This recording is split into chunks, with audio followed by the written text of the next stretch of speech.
এখন সময় 10টা। এখন আমি এদের খাবার দিব। তো খাবার দেওয়ার জন্য এদের একটা নির্দিষ্ট রুটিন আমি তৈরি করেছি।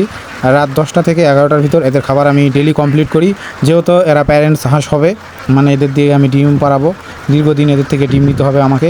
তো এই জন্য এদের নির্দিষ্ট একটি টার্গেট অনুযায়ী যদি খাবার না দিই তাহলে এরা সঠিকভাবে ডিম দিবে না এবং সঠিকভাবে এদের ডিম আসবে না। তো এই জন্য খাবার সঠিকভাবে দিতে হয়। তো দেখুন রাত 10টা বাজে আমি এখন খাবার দিচ্ছি, মানে কোনো কিছু পরিশ্রম ছাড়া কিন্তু হবে না, এটা সবসময় জেনে রাখবেন। আর যারা আমাকে মেসেজ করেছিলেন যে এই হাঁস পালা কেমন কি, আপনারা প্রত্যেকেই আমার এই ভিডিওগুলো রেগুলার দেখবেন। দেখলে হয়তো বা আপনারা অনেক কিছু তথ্য পাবেন যেটা আপনাদের হাঁস লালন পালনের ক্ষেত্রে সুবিধা হবে। তো অনেক কাজই, মানে সব ধরনের কাজই কঠিন, কিন্তু কঠিন কাজকে সহজ করার জন্য আপনাকে পজিটিভ হতে হবে, তাহলেই দ্রুত আপনি সব কিছু করতে পারবেন। তো আমার এগুলো হচ্ছে প্যারেন্টস হাঁস, তো এই জন্য এগুলোকে সঠিকভাবে খাবার দিতে হবে, সুষম খাবার দিতে হবে। আমি ধান আর ফিড মিক্স করে খাওয়াচ্ছি, তো আপনারাও এইভাবে খাওয়াতে পারেন। আমার টার্গেট আছে যে 3 মাস 20 দিনের ভিতর এগুলোতে ডিম নিয়ে আসবো। যদি একবার 3 মাস 20 দিনের ভিতর ডিম চলে আসে তাহলে আর কোনো চিন্তা নাই।